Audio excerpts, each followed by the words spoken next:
Namaskar. Hello, friends.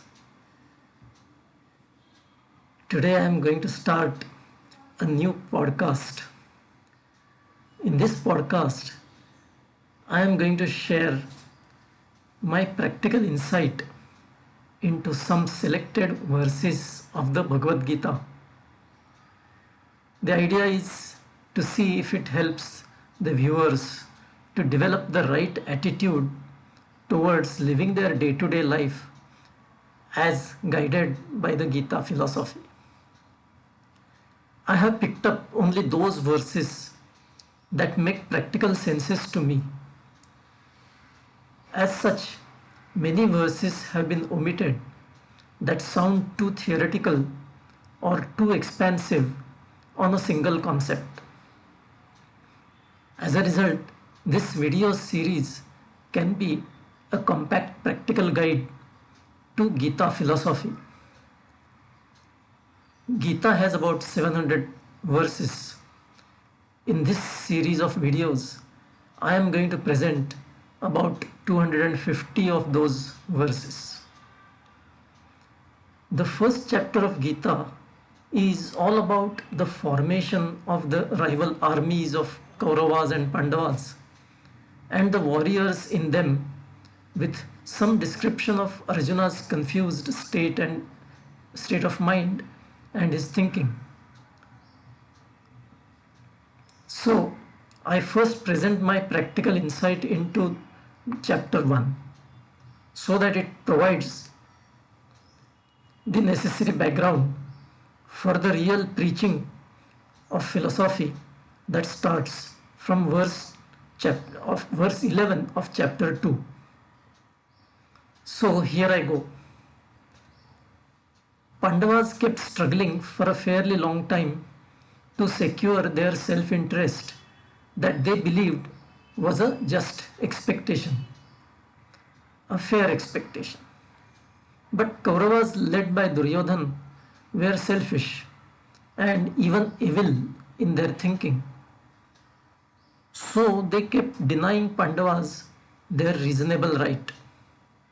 This caused a constant strife between them and Kauravas, which became more and more bitter by each passing day.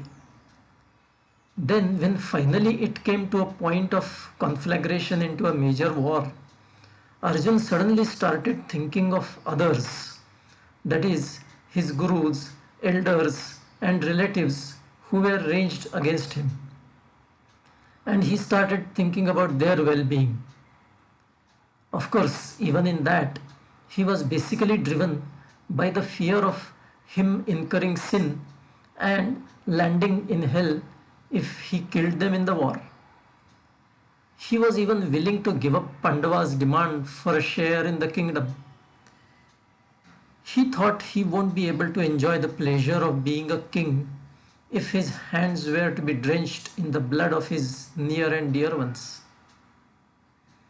But since this happened at the 11th hour, right in the middle of the battlefield, just before the war was to begin, he naturally got confused as to what would be right and what would be wrong on his part. That is what caused him to drop his weapons, to show his intention of not fighting and to seek advice from his guru, namely Shri Krishna. Now, why couldn't Arjuna think of sacrificing self-interest earlier itself instead of constantly fighting with Kauravas? If he had done that at the right time, the whole story would have been different. But he chose to think along those lines at a wrong time, a bit too late in some sense. We keep going through life, often reacting to the situation at the given moment with a self-centered approach. Such an approach invariably keeps creating conflicts with others because our self-interest is often opposite to that of the others. Our relations with others around us suffer and worsen because of this conflict. The later we repent and want to make amends, the more difficult it becomes. If we have missed the bus at the right time, there is no point in wanting to do something that rightly belonged to a stage too far back in the past. We cannot re-engineer the past. So it is better to go ahead with what seems the appropriate thing to do now. Like fighting the war was the right thing for Arjun at that stage.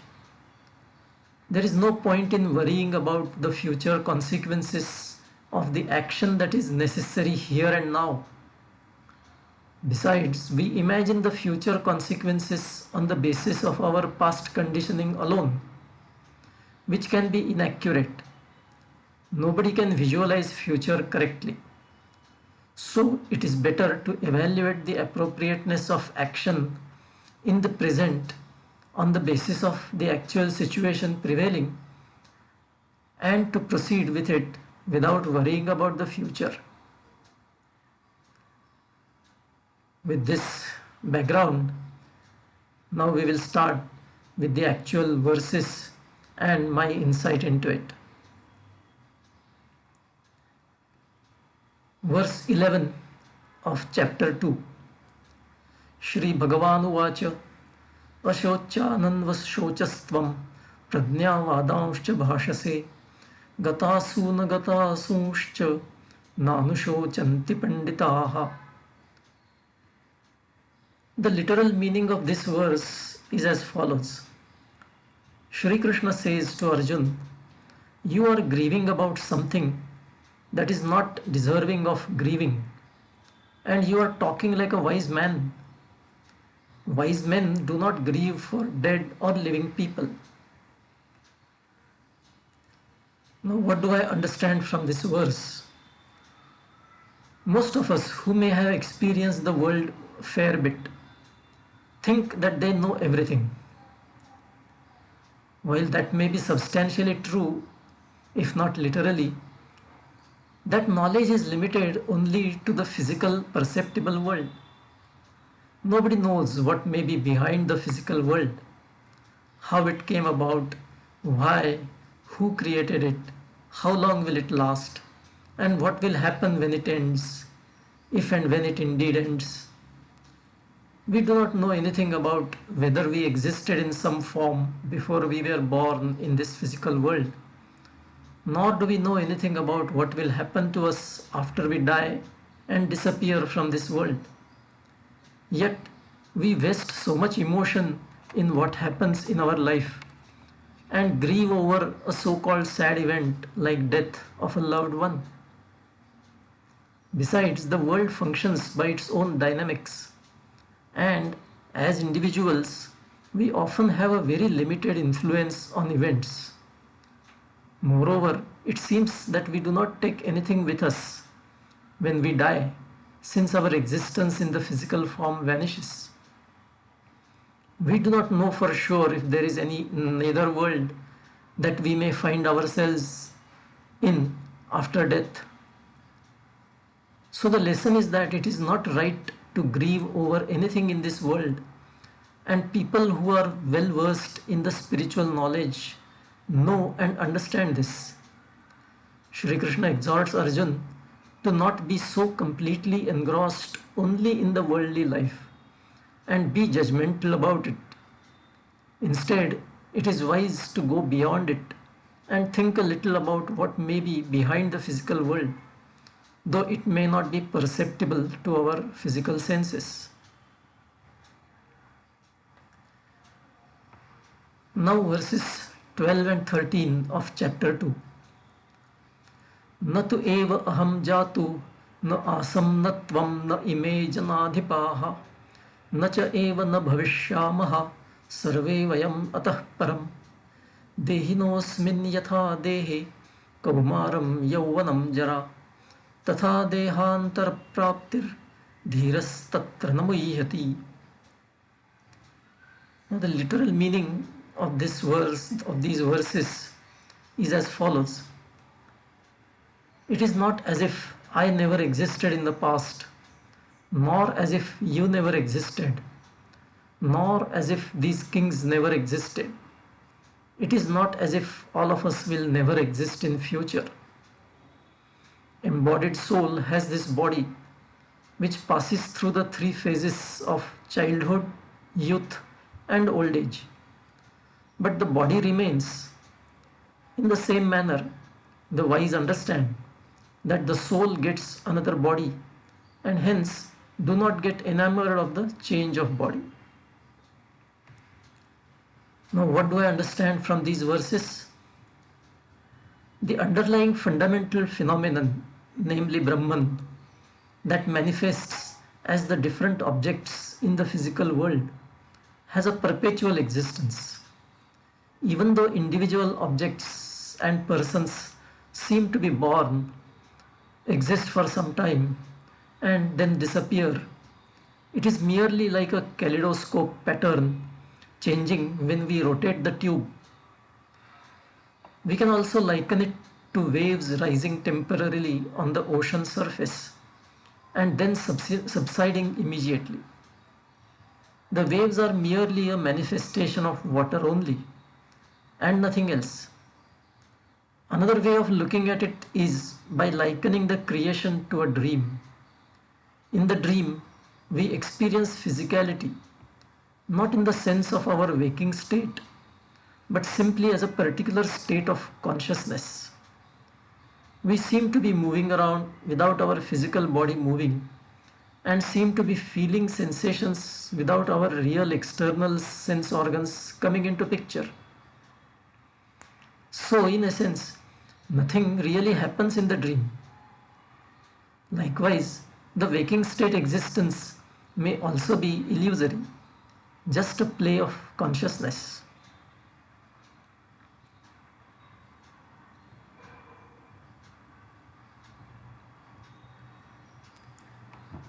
Now verses 14 and 15 of chapter 2. Matra sparshastu kaunteya shitoshna sukha dukkhadaha agama payinaha anityaha tan titikshasva bharata yam hina vyathayantyete purusham purusharshvah samadukha sukham dhiram sah amritatvaya kalpate. The literal meaning of these verses is as follows. O Arjuna, the sense organs and their contacts with surrounding cause experiences of cold and hot, pain and pleasure, but these contacts are transitory and hence not lasting. So, O Arjuna, look at them as illusory and bear them stoically. O Arjuna, one who treats pain and pleasure with equanimity and one who is courageous, such a person cannot be troubled by sense contacts with external world. Such a person deserves to get liberated. What do I understand from these verses? We are born with a body and sense organs that are pre-programmed in a certain way.